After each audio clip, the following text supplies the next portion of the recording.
Assalamualaikum Ustadz, mau tanya, kalau misalnya kita sering mimpiin habaib yang masih ada ataupun yang sudah wafat, itu artinya apa ya Ustadz? Orang bermimpi ahlul bait atau bermimpi para ulama itu berarti menunjukkan ada mahabbah. Berarti yang bersangkutan ini cinta kepada yang diimpikan itu, dan itu pertanda baik. Karena cinta kepada ahlul bait ya, cinta kepada ahlul bait itu memang hukumnya wajib, diperintahkan oleh baginda Rasulullah SAW. Imam kita, Imam Syafi'i berkata, ya ahla baiti Rasulillah hubbukumu fardun minallah fil Qur'ani anzalahu. Mencintai ahlul bait itu adalah kewajiban yang diturunkan Allah di dalam Al-Qur'an. Berarti mahabbahnya ini benar-benar mantap karena sampai terbawa ke dalam mimpi. Dan ini insya Allah termasuk pertanda baik. Mudah-mudahan kita ini termasuk orang yang cinta kepada ahlul bait. Cinta kepada ahlul bait itu termasuk salah satu ciri-ciri ahlus sunnah wal jamaah.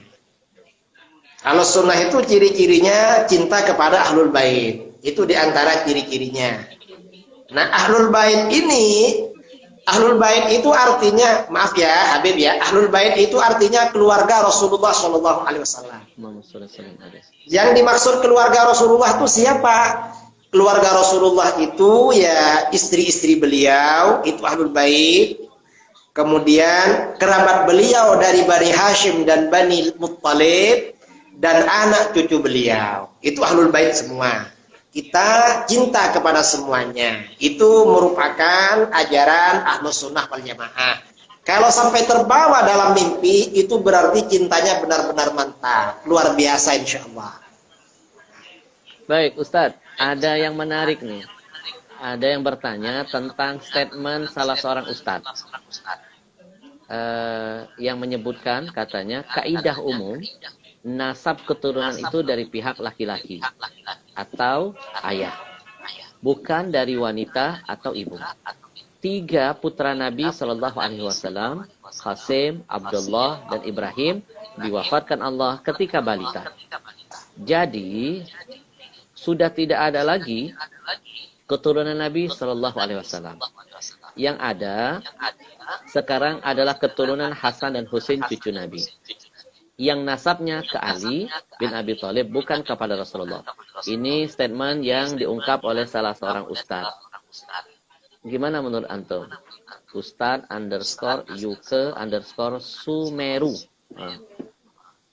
Jadi itu berarti ya itu diragukan keustadannya.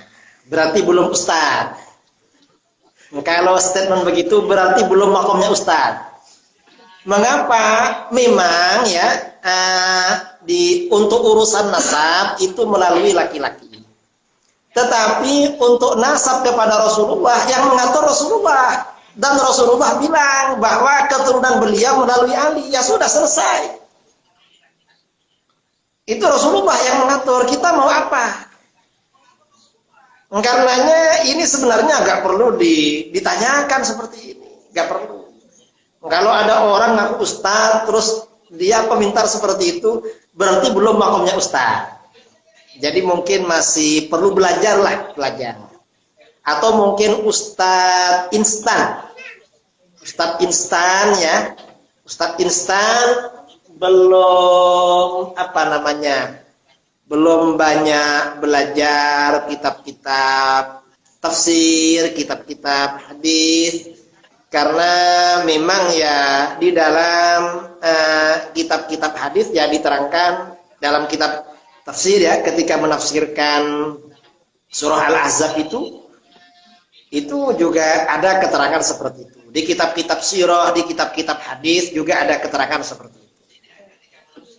Jadi keturunan Hasan dan Husain, Sayyidina Hasan dan Sayyidina Husain ke bawah itu termasuk ahlul bait. Dan memang ahlul bait Rasulullah yang melalui Sayyidina Ali memang. Itu Rasulullah yang mengatur. Jadi ini sudah selesai sebenarnya. Berarti mungkin juga karena ada kedengkian dalam hatinya atau kehasutan. Bisa nggak orang yang begini termasuk kategori yang menganggap bahwa Nabi itu abtar? Nggak ada keturunan. Kalau yang dimaksud abtar itu kita nggak tahu ya. Mungkin dia ini. Jadi begini. Dalam sejarah peradaban Islam itu ada kelompok yang namanya Nasyibi. Kelompok Nasyibi ini kelompok yang benci Ahlul Bait. Jadi kelompok yang benci Ahlul Bait itu disebut dengan Nasyibi. Mungkin orang ini terpengaruh golongan Nasyibi. Ada kelompok yang berpaham Nasyibi, buat tulisan atau statement lalu dia terpengaruh dan belum belajar. Dan saya kira dia kalau seperti ini dia gak tahu. Saya rasa dia belum tahu penafsiran inna syani'aka huwal abtar. Saya kira belum tahu. Karena yang gini-gini gak tahu apalagi tafsir. Karena ini kan surat Al-Kautsar bagian belakang ini. Ahlul Bait ini surat Al-Ahzab lebih depan. Mungkin ini surat Fatihah belum belajar pula tafsirnya. Jadi ini kan sudah ke belakang. Saya kira ya kita tidak bilang dia ini termasuk yang memvonis Rasulullah abtar. Saya kira belum ngaji lah, belum belajar. Karena ini penafsiran abtar itu di surat bagian belakang. Yang Ahlul Bait itu agak ke depan. Mungkin surat Fatihah belum tahu juga penafsirannya. Karena dia nggak tahu. Iya. Terus apa hukumnya kalau dia sampai mengatakan bahwa tidak ada lagi keturunan Nabi, sudah tidak ada lagi? Ya, dia hukumnya haram, dosa besar dia itu.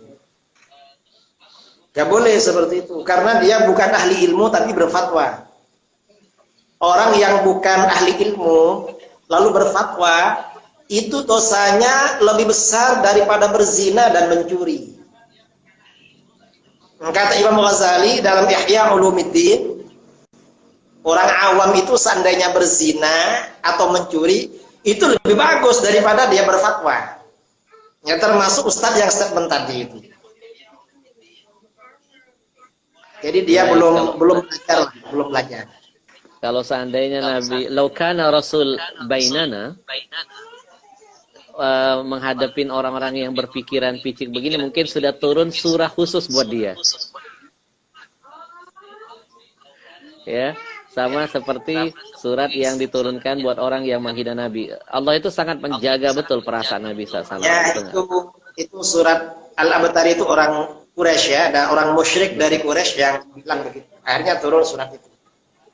Ada lagi statementnya yang kurang enak, dengan segala ketidaktahuannya, dia berani menyampaikan begini. Habib atau Habib, dalam kurung itu bahasa Arab. Artinya orang yang dicintai Allah Subhanahu wa Ta'ala dan banyak manusia. Habib itu tunggal, Habaib itu jamak katanya. Bukan berarti keturunan Nabi SAW. Statementnya jelas sekali itu. Ya, ini gak ngerti Habib. Jadi memang apa namanya? Seperti disebutkan oleh Sayyid Muhammad Murtadha Az-Zabidi dalam Tajul Arus min Jawahiril Qamus, istilah Habib ini awal mula kan digunakan untuk keturunannya Sayyid Abdullah Al-Idrus. Jadi golongan Ahlul Bait dari Hadarimah, dari Hadramut. Jadi anak cucu beliau kemudian dipanggil Habib. Habib itu ya Ahlul Bait dari keturunan beliau. Memang di daerah-daerah lain itu tidak dipakai. Kalau di daerah Maroko di Mesir, keturunan Sayyidina Hasan dipanggil Syarif. Kalau dari jalur Sayyidina Husain dipanggil Sayyid. Itu dalam kitab-kitab. Nah, sejak kira-kira abad ke-10 Hijriah di Yaman, untuk keturunan Sayyid Al-Idrus itu dipanggil Habib. Dan ini istilah. Dan istilah Habib itu artinya dicintai. Mengapa dicintai? Ya karena memang para habaib yang dari Yaman dulu itu Selain mereka memang ahli ilmu, mereka juga orang yang bersih, orang-orang sufi, orang cinta pada mereka. Akhirnya mereka dipanggil Habib. Dan sampai sekarang anak cucunya juga dipanggil Habib juga. Ini istilah sebenarnya. Coba dibaca di kitab Tajul Arus, itu yang siapa yang pertama kali dipanggil Habib. Ada dijelaskan itu. Kira-kira sejak abad ke-10 Hijriah itu. Dan mungkin Habibana lebih tahu masalah ini. Baik. Jadi dia nggak ngerti istilah saja Habibana. Iya. Nggak ngerti. Betul. Jadi istilah itu jangan dikarang, tapi dipelajari itu bagaimana ceritanya gitu. Iya, artinya harus komprehensif, tidak hanya berani menyampaikan istilah satu arah, tapi tidak menjelaskan seperti tadi, kan berbeda. Malaysia Sayyid, Malaysia itu terkenal as-Sayyid. Kalau Ya, ada Khan, ada di negara mana itu dipanggil Khan ya? di India ya, India Pakistan. India, Ya. Pakistan. Jadi kalau di masa-masa klasik itu, kalau keturunan Sayyidina Hasan dipanggil Syarif atau Ashraf. Kalau Sayyidina Husain dipanggil Sayyid. Kemudian sejak kira-kira abad ke-10 ada istilah Habib di kalangan Alawiyin, Hadramaut. Itu perkembangan istilah itu, dan itu biasa dalam peradaban manusia, seperti itu biasa. Jadi gak perlu ditimbulkan persoalan. Kita ini ya perlu tahu lah sejarahnya bagaimana. Lalu dibuat statement ya untuk apa namanya? Untuk menyampaikan ketidaksukaan. Nah itu justru itu tidak bagus itu. Betul. Dari statement bisa disimpulkan ada narasi kedengkian, kehasutan dan kebencian. Betul. Ya, dan ini mungkin pelajaran buat kita untuk selalu menjaga hati. Kalau kita nggak bisa mencintai, jangan kita membenci.